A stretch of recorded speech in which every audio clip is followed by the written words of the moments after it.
Welcome to our Chapter 12 crash course. Let's get ready for takeoff. Let's talk about inflation, and I am not talking about blowing up a balloon. Each good produced and sold in the economy has a price. An average of all these prices is called the price level. Inflation is defined as an increase in the price level. Price levels are monitored in order to detect inflation in economies before it gets out of hand. Economists generally believe that the high rates of inflation and hyperinflation are caused by an excessive growth of the money supply. Views on which factors determine low to moderate rates of inflation are more varied. Low or moderate inflation may be attributed to fluctuations in real demand for goods and services, or changes in available supplies such as during scarcities. However, the consensus view is that a long sustained period of inflation is caused by money supply growing faster than the rate of economic growth.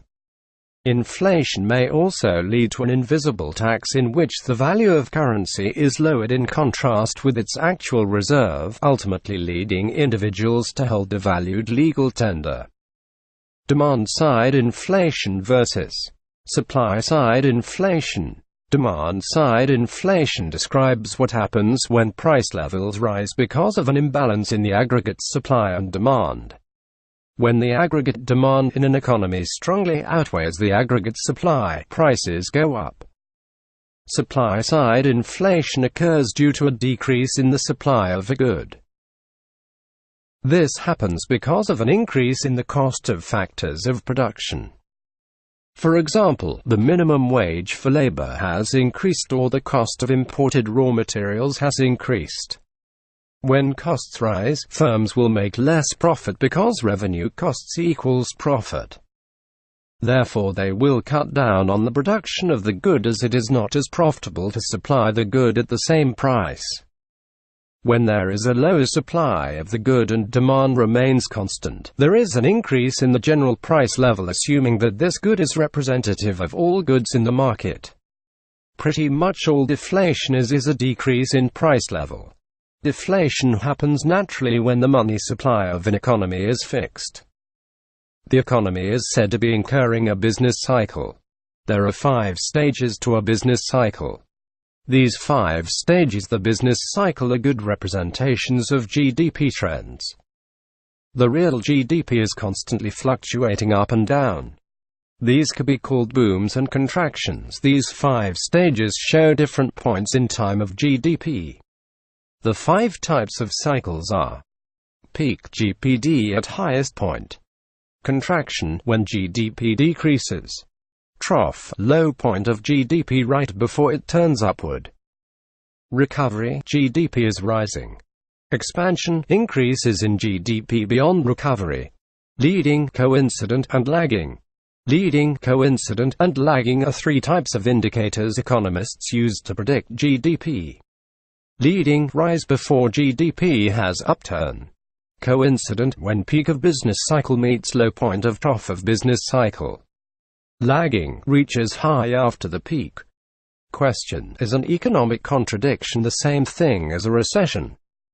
Answer: nope. A contradiction refers to the declining period of real GDP, and a recession is a long period of time at concurring declining GDP quarters. There is 2 types of economic growth: absolute real economic growth and per capita real economic growth. In simplest terms, economic growth refers to an increase in aggregate productivity. Often, but not necessarily, aggregate gains in productivity correlate with increased average marginal productivity. This means the average laborer in a given economy becomes, on average, more productive. It is also possible to achieve aggregate economic growth without an increased average marginal productivity through extra immigration or higher birth rates. Economic growth is the increase in the inflation-adjusted market value of the goods and services produced by an economy over time. It is conventionally measured as the % rate of increase in real gross domestic product, or real GDP. There are only a few ways to generate economic growth. The first is a discovery of new or better economic resources. An example of this is the discovery of gasoline fuel. Prior to the discovery of the energy-generating power of gasoline, the economic value of petroleum was relatively low. Gasoline became a better and more productive economic resource after this discovery. Another way to generate economic growth is to grow the labor force. All else equal, more workers generate more economic goods and services. During the 19th century, a portion of the robust U.S. economic growth was due to a high influx of cheap, productive immigrant labor. A third way to generate economic growth is to create superior technology or other capital goods. The rate of technical growth and capital growth is highly dependent on the rate of savings and investment, since savings and investment are necessary to engage in research and development. The last method is increased specialization. This means laborers become more skilled at their crafts, raising their productivity through trial and error or simply more practice. Savings, investment and specialization are the most consistent and easily controlled methods.